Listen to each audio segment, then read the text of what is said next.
Hello, good afternoon. Welcome to learning history academy. कैसे हैं आप सभी लोग? चलिए, हमारा एनसीईआरटी में इतिहास में हिस्ट्री में अध्याय 9 चल रहा है, व्यापारी, राजा और तीर्थयात्री। इसमें मैंने आपको क्या क्या पढ़ा है ये मैं बताती हूँ आपको। व्यापार और व्यापारियों के बारे में जानकारी, इसके बारे में आपको पढ़ा चुकी हूँ। दूसरा, समुद्र तटों से लगे राज्य थे, वो भी मैं आपको बता चुकी हूँ। चोल, चेर, पांडव, इनके बारे में भी बता चुकी हूँ। तीसरा हमारा था रेशम मार्ग की कहानी, कि रेशम का उत्पादन सबसे पहले कहाँ शुरू हुआ, कैसे हुआ और किन देशों से इसका आयात निर्यात शुरू हुआ था, ये भी मैं आपको पढ़ा चुकी हूँ। जिन बच्चों ने क्लास नहीं देखी है वो लोग अपनी लास्ट क्लास देख सकते हैं, ठीक है। और मैंने बौद्ध धर्म का प्रसार, ये भी मैंने आपको लास्ट क्लास में बताया। मैंने इसमें एक बताया था कि निर्वाण, बौद्ध धर्म में जो ये है ना निर्वाण, इसमें मैंने आपको कल क्लास में बताया था। बाय मिस्टेकली मेरे मुंह से निकल गया था कि जन्म, जन्म नहीं होता, निर्वाण प्राप्ति क्या होता है ना, उनकी निर्वाण प्राप्ति को पीपल के पेड़ की मूर्ति द्वारा दर्शाया जाता था, ठीक है। तो पीपल के पेड़ की मूर्ति द्वारा मतलब उनको जब ज्ञान प्राप्त हुआ था ना, तो उनको क्या था, वहां पर पीपल के पेड़ को दर्शाया गया। मतलब यहाँ पर जो पिक्चर दिया हुआ है ना, तो पीपल के पेड़ को यहाँ दर्शाया गया मूर्ति द्वारा, क्योंकि यहाँ पर निर्वाण प्राप्ति के बारे में पता चलता है। गौतम बुद्ध को यहाँ पर ज्ञान की प्राप्ति हुई थी। हम एक महापरिनिर्वाण के बारे में भी पढ़ते हैं। महापरिनिर्वाण का मतलब होता है जब गौतम बुद्ध की मृत्यु होती है तो उसको हम महापरिनिर्वाण बोलते हैं। ये ध्यान रखिएगा आप लोग, ठीक है। चलिए, आज का हमारा जो टॉपिक रहेगा, ये भी मैंने बौद्ध का प्रसार भी मैंने आपको लास्ट क्लास में बता दिया था, ठीक है। और तीर्थ यात्रियों की जिज्ञासा, ये भी मैंने आपको बता दी थी। कौन कौन आया था बौद्ध धर्म की शिक्षा प्राप्त करने के लिए भारत में, ठीक है। फाशियन आया था, ठीक है। और सिंह आया था, ठीक है। इस तरीके से मैंने आपको बताया था। और नालंदा उनका शिक्षा का केंद्र रहा भारत में, नालंदा, ठीक है। बौद्ध धर्म के समय नालंदा शिक्षा का केंद्र रहा। आज हमारा जो टॉपिक रहेगा वो रहेगा भक्ति की शुरुआत। क्या रहेगा? भक्ति की शुरुआत। भक्ति कैसे कैसे शुरू हुई थी हमारे देश में, कैसे कैसे इसका चलन बाकी देशों तक हुआ, या बाकी देशों में क्या था, हम पढ़ेंगे आज भक्ति की शुरुआत के बारे में। तो यहाँ पर जो भक्ति की शुरुआत हम पढ़ेंगे, ये कुछ हमारे बेसिक पॉइंट्स हैं एनसीईआरटी में, जिसके बारे में हम पढ़ेंगे। जब मैं आपके लिए नोट्स लेकर आऊंगी, नोट्स में मैं आपको और भी पॉइंट ऐड करके बताऊंगी, ठीक है। अभी सिर्फ मैं एनसीईआरटी से पढ़ाती हूँ, कि सिर्फ एनसीईआरटी का ही आपको समझाती हूँ कैसे क्वेश्चन यहाँ से बनते हैं एनसीईआरटी से, क्योंकि बाकी टॉपिक्स भी मैं यहाँ पर लेकर आ जाऊंगी आपके लिए, तो आपके समझ में नहीं आएगी एनसीईआरटी, राइट। चलिए शुरू करते हैं भक्ति की शुरुआत, ठीक है। तो देखते हैं कैसे हुई भक्ति की शुरुआत। चलिए, भक्ति की शुरुआत इन्हीं दिनों देवी देवताओं की पूजा का चलन भी शुरू हुआ। किन्हीं दिनों, जब बौद्ध धर्म का प्रसार प्रसार हो रहा था, तभी देवी देवताओं की पूजा का चलन भी शुरू हुआ, राइट। बाद में हिंदू धर्म की यह प्रमुख पहचान बन गई। इनमें शिव, विष्णु और दुर्गा जैसे देवी देवता शामिल हैं, ठीक है। तो बाद में हिंदू धर्म की ये प्रमुख पहचान बन गई। इनमें शिव, विष्णु, दुर्गा जैसे देवी देवता शामिल हैं। इन देवी देवताओं की पूजा भक्ति परंपरा के माध्यम से की जाती थी। और इन देवी देवताओं की जो पूजा की जाती थी वो कैसे की जाती थी, क्या माध्यम था, तो भक्ति परंपरा के माध्यम से की जाती थी, ठीक है। भक्ति उस समय काफी लोकप्रिय परंपरा बन गई। किसी देवी या देवता के प्रति श्रद्धा को ही भक्ति कहा जाता है। देखिए कितना इंपॉर्टेंट क्वेश्चन है। किसी देवी या देवता के प्रति श्रद्धा को ही भक्ति कहा जाता है, जिसमें लोगों की श्रद्धा होती है, लगन होती है ना, इच्छा होती है, तभी तो भक्ति करते हैं लोग, ठीक है। भक्ति का पथ सबके लिए खुला था, चाहे वह धनी हो या गरीब, ऊंची जाति का हो या नीची जाति का, चाहे वो स्त्री हो चाहे वो पुरुष हो, राइट। तो भक्ति मार्ग की चर्चा हिंदुओं के पवित्र ग्रंथ भगवत गीता में की गई है। क्वेश्चन कितना इंपॉर्टेंट है, देखिए यहाँ पर लिखा गया, भक्ति मार्ग की चर्चा हिंदुओं के पवित्र ग्रंथ किसमें की गई है, भगवत गीता में की गई है। किसमें की गई है? भगवत गीता में की गई है। ये क्वेश्चन ध्यान रखिएगा। हिंदुओं का पवित्र ग्रंथ कौन सा है? भगवत गीता। उसमें हिंदुओं के पवित्र ग्रंथ में चर्चा की गई है भक्ति मार्ग की। भगवत गीता महाभारत अध्याय 11 का एक हिस्सा है। बिल्कुल सही बात है। अध्याय 11 जब हम पढ़ेंगे तब हम भगवत गीता महाभारत का कुछ पॉइंट्स वहां पर देखेंगे, कुछ पढ़ेंगे, ठीक है। इसमें भगवान कृष्ण अपने भक्त और मित्र अर्जुन को सभी धर्मों को छोड़कर उनकी शरण में आने का उपदेश देते हैं, क्योंकि केवल कृष्ण ही अर्जुन को सारी बुराइयों से मुक्ति दिला सकते थे। कृष्ण ही अर्जुन को सारी बुराइयों से मुक्ति दिला सकते थे। पूजा का यह रूप धीरे धीरे देश के विभिन्न भागों में फैलने लगा। राइट। भक्ति मार्ग अपनाने वाले लोग आडंबर के साथ पूजा पाठ करने की बजाय ईश्वर के प्रति लगन और व्यक्तिगत पूजा पर जोर देते थे। भक्ति मार्ग अपनाने वालों का यह मानना कि अगर अपने आराध्य देवी या देवता की सच्चे मन से पूजा की जाए तो वह उसी रूप में दर्शन देंगे जिसमें भक्त उसे देखना चाहता है।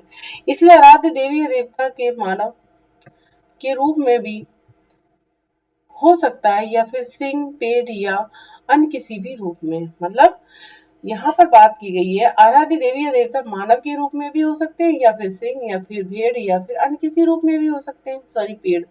ठीक है। जैसे जैसे इस विचार को समाज द्वारा स्वीकृति मिलती गई, कलाकार देवी देवताओं की एक से बढ़कर एक खूबसूरत मूर्तियां बनाने लगे। ठीक है। तो आगे यहाँ पर देखिए ये वरा चित्र दिया गया है, ये देख रहे हैं ना, ये देख रहे हैं ना वरा चित्र, ये वरा चित्र है। ठीक है। तो इसमें क्या दे रखा है वरा चित्र में, देखते हैं, पढ़ते हैं। वराह के रूप में विष्णु एवं मध्य प्रदेश की यह शानदार मूर्ति विष्णु के वराह रूप की है। पुराणों के अनुसार, हम पुराणों के बारे में कुछ पढ़ेंगे अध्याय 11 में भी। ठीक है। यहाँ पर कुछ अभी पॉइंट्स हैं। पुराणों के अनुसार जल में डूबी पृथ्वी को बचाने के लिए विष्णु ने वराह रूप धारण किया। यहाँ पृथ्वी को एक स्त्री के रूप में दर्शाया गया है। बात कहने की यह है कि वराह मतलब विष्णु का एक रूप वराह भी है। क्या है?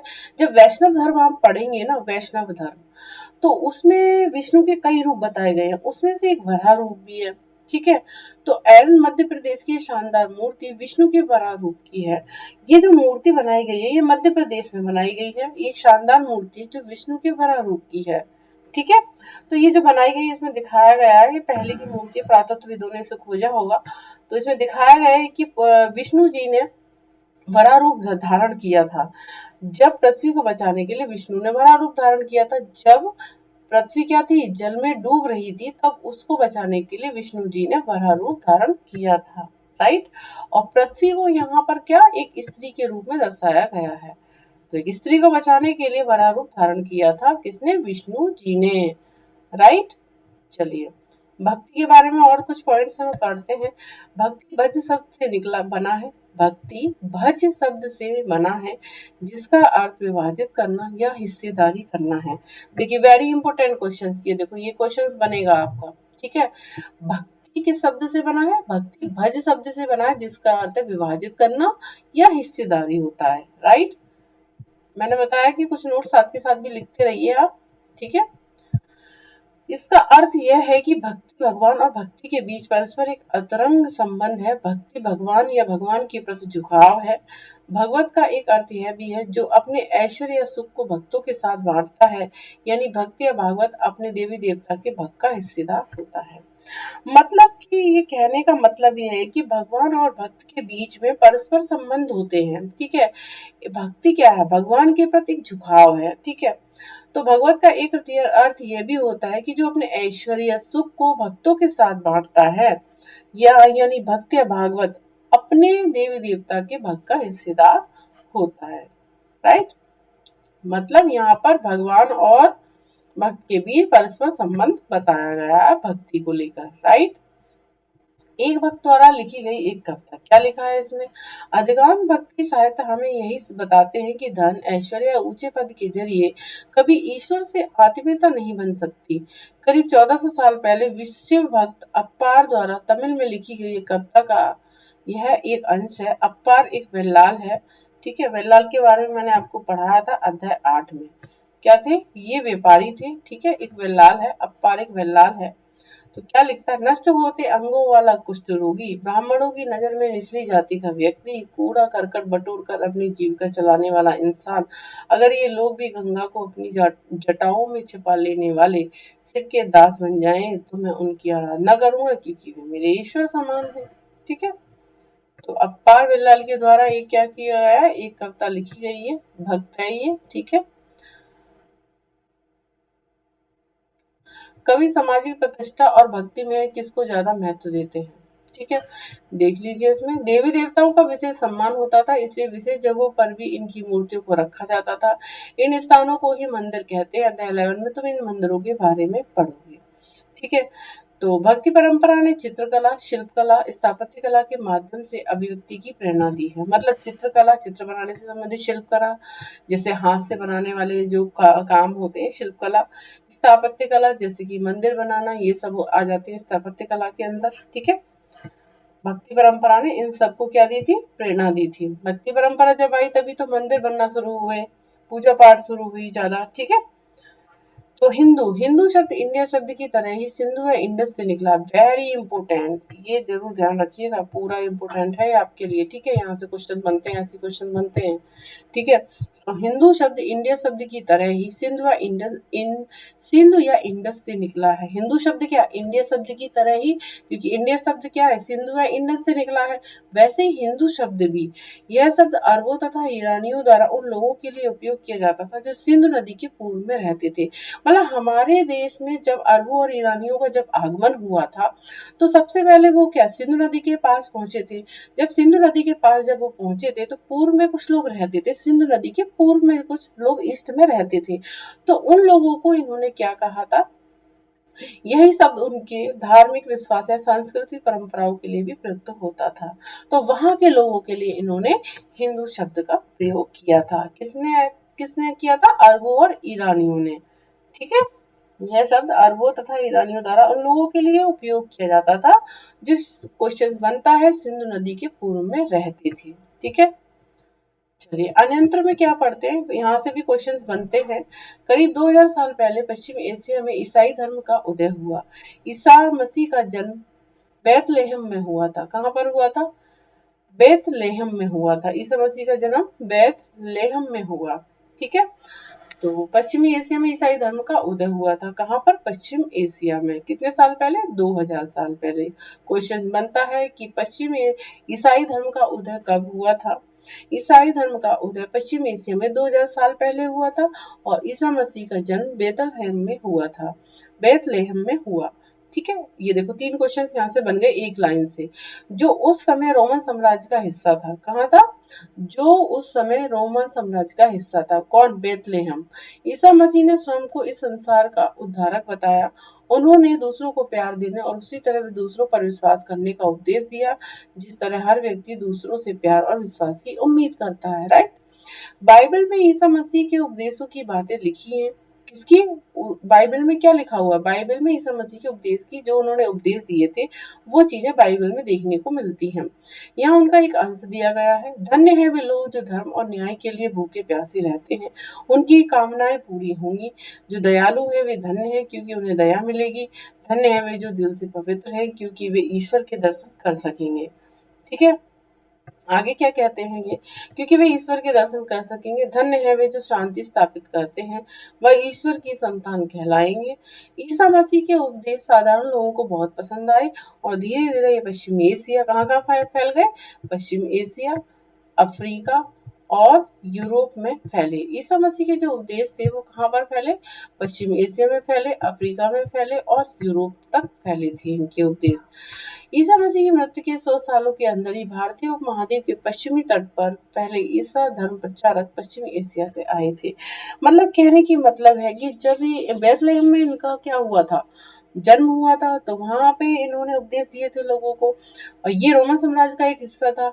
तो हमारे देश में ईसाई धर्म प्रचारक कैसे आए, ये पश्चिम एशिया से आए थे। ठीक है, पश्चिमी तट पर पहले ईसाई धर्म प्रचारक पश्चिम एशिया से आए थे, क्योंकि पश्चिम एशिया में भी इनके उपदेश दिए, इन्होंने उपदेश दिए थे। अफ्रीका में भी इनके उपदेश है और यूरोप में भी। तो पश्चिम एशिया से जो लोग आए वो ईसाई धर्म प्रचारक हुए, पश्चिमी तट पर आए, भारत के पश्चिमी तट पर। राइट, कल्पना करो तुम्हारे पास कोई पांडुलिपि है जिसे एक चीनी यात्री अपने साथ ले जाना चाहता हो, उसके साथ अपनी बातचीत का वर्णन करो। ठीक है, देखिए उपयोगी शब्द देखिए, व्यापारी, मोवेंदन, रास्ता या मार्ग, रेशम, कुषाण, महायान, बौद्धिस्व, थेरवाद, तीर्थयात्री, भक्ति, ये सब मैं आपको पढ़ा चुकी हूँ। राइट, व्यापारी क्या थे, मोवेंदर क्या थे, 3 मुखियाएं थी, चोल, चेर, पांडव, मोवेंदर थे। रास्ता या मार्ग के बारे में पढ़ा चुकी हूँ। रेशम कहाँ से उत्पादन हुआ था, कुषाण कौन थे, कुषाण जैसे रेशम उत्पादन पे जो आयात निर्यात होता उस पे पहले शासक थे, शासन करने वाले। महायान क्या था, बौद्ध धर्म की एक शाखा है। बौद्धिस्ट ये एक महायान से जुड़ा हुआ एक धर्म है। और थेरवाद भी मैं आपको पढ़ा चुकी हूँ। थेरवाद क्या है, इसमें प्रारंभ बुद्ध की तरह सारी चीजें देखने को मिलती हैं। तीर्थयात्री और भक्ति के बारे में आज मैं आपको पढ़ा चुकी हूँ। दक्षिणापथ के स्वामी भूपेंद्र अश्वघोष बोधिसत्व और स्वयं योगी में जोड़े बनाइए। अगर आपने पढ़ा है तो इजली बना लेंगे। जैसे कि भूपेंद्र क्या थे, चोलचेर पांडव थे। अश्वघोष क्या थे, अश्वघोष किसके दरबार में थे, अश्वघोष ने क्या लिखा था, बुद्ध चरित नामक रचना की थी, है ना। बोधिसत्व क्या था, महायान बौद्ध धर्म से संबंधित है। और स्वयं सांग क्या था, चीनी यात्री था, ठीक है। और दक्षिणापथ के स्वामी क्या कहलाए, सातवन कहलाए, राइट। तो इस तरीके से आपने पढ़ा तो इजिली आप इसको सॉल्व कर पाएंगे, ठीक है। तो आगे देखिए, कुछ डेट्स दी गई है, वेरी इंपॉर्टेंट डेट्स हैं। रेशम बनाने की कला की खोज कब हुई थी, 7000 साल पहले। क्वेश्चंस बनता है, एनसीईआरटी से क्वेश्चंस बनता है, सीटेट में भी बनता है, यूजीसी नेट में भी बनता है, ध्यान रखिएगा। मैंने पहले ही बताया है कि जो लोग किसी भी एग्जाम के लिए एनसीईआरटी नहीं पढ़ेंगे, एनसीईआरटी इतिहास नहीं पढ़ेंगे, एनसीईआरटी हिस्ट्री नहीं पढ़ेंगे, तब तक आपका इतिहास अच्छा नहीं होगा, तब तक एग्जाम आपका क्वालिफाई हो ही नहीं सकता, ठीक है। देखिए कितना इजली इसमें दे रखा है और यहीं से क्वेश्चंस बनते हैं। रेशम बनाने की कला की खोज कब हुई थी, 7000 साल पहले हुई थी। चोल चेर तथा पांड्य लगभग 2300 साल पूर्व देखने को मिले। रोमन साम्राज्य में रेशम की बढ़ती मांग, रोमन साम्राज्य में रेशम की मांग कैसे बढ़ी, कब बढ़ी थी, 2000 साल पहले बढ़ी। कुषाण शासक कनिष्क कब आया था, कब इसका शासन रहा था, 1900 साल पहले, राइट। और देखिए कुषाण शासक के बारे में पढ़ा। फाशियान का भारत आगमन कब हुआ था, 1600 वर्ष पहले। फाशियान का स्वयं सांग की भारत यात्रा, अपार की शिव स्तुति की रचना 1400 साल पहले हुई। और इसमें एक चीज और है, इसका तीसरा और था, इत सांग भी आया था स्वयं सांग के बाद, जो कि स्वयं सांग के 50 वर्ष के बाद आया था, राइट। तो इस तरीके से आप ये इम्पोर्टेंट डेट्स हैं, याद कर सकते हैं। मैंने आपको क्या बताया, मतलब रेशम का उत्पादन कब हुआ था, 7000 साल पहले हुआ था। और चोल चेर पांडव का शासन कब था, 2300 साल पहले। और रोमन साम्राज्य में रेशम का उत्पादन 2000 साल पहले। और कुषाण शासक कनिष्क का शासनकाल 1900 साल पहले। शेषांग और अपार शिव की जो स्तुति की रचना देखी जाती है वो 1400 साल पहले, राइट। तो इस तरीके से पॉइंट है, अलग से आप नोट कर सकते हैं, इजिली आप याद कर सकते हैं इनको, ठीक है। तो मैंने आपको बताया आज हमारा अध्याय 9 कंप्लीट हुआ है। मैंने आज आपको अध्याय 9 भी कंप्लीट करा दिया और किस तरीके से क्वेश्चन बनते हैं वो भी मैंने आपको बताया। तो प्लीज़ चैनल को लाइक शेयर और सब्सक्राइब करते रहा करें, जिससे कि हमारे जो न्यू स्टूडेंट्स हैं उनको भी क्लासेस मिलती रहेंगी। और जो हमारे ओल्ड स्टूडेंट्स हैं जिन्होंने क्लास सब्सक्राइब कर ली है, ठीक है, सब्सक्राइब कर लें, आप सभी लोग सब्सक्राइब कर लें, जिससे कि डेली क्लासेस आती है ना, आपको डेली क्लासेस मिलती रहेंगी। प्लीज प्लीज लाइक शेयर और सब्सक्राइब करते रहें चैनल को, जिससे क्या होता है, मैम को भी मोटिवेशन मिलता है। अब जब मैम को मोटिवेशन मिलेगा तो फिर आपको भी तो मैम मोटिवेशन देंगी, ठीक है। तो इससे अगली क्लास में लेने वाली हूँ, आपके लिए लाने वाली हूँ क्लास। अगली जो नेक्स्ट क्लास हमारी रहेगी अध्याय 10 रहेगी। अध्याय 10 से पहले मैं कुछ आपको रणनीति ऐसी बताऊंगी कि इतिहास को हमें कहाँ से कैसे शुरू करना चाहिए और कब पढ़ना चाहिए, कितना पढ़ना चाहिए, कितने दिनों में हमें तैयारी करनी चाहिए, और कहाँ से हमें ज़्यादा पढ़ना चाहिए, कहाँ से हमारे क्वेश्चन ज़्यादा बनते हैं, क्या सिलेबस रहता है इसका, ठीक है। तो एक क्लास में ऐसी लेकर आऊंगी और आपका टाइम टेबल आपको बताऊंगी कि किस तरीके से आपको टाइम टेबल सेट करना होता है पढ़ने के लिए, राइट। तो और किस तरीके से आप एनसीईआरटी भी साथ साथ में पढ़ सकते हो, अदर बुक्स भी आप साथ साथ में पढ़ सकते हैं, ठीक है। तो चलिए मिलते हैं कल इसी समय हम अपनी क्लास के साथ लर्निंग हिस्ट्री एकेडमी चैनल पर, ठीक है। तो अपना ख्याल रखिए, बाय बाय, टेक केयर।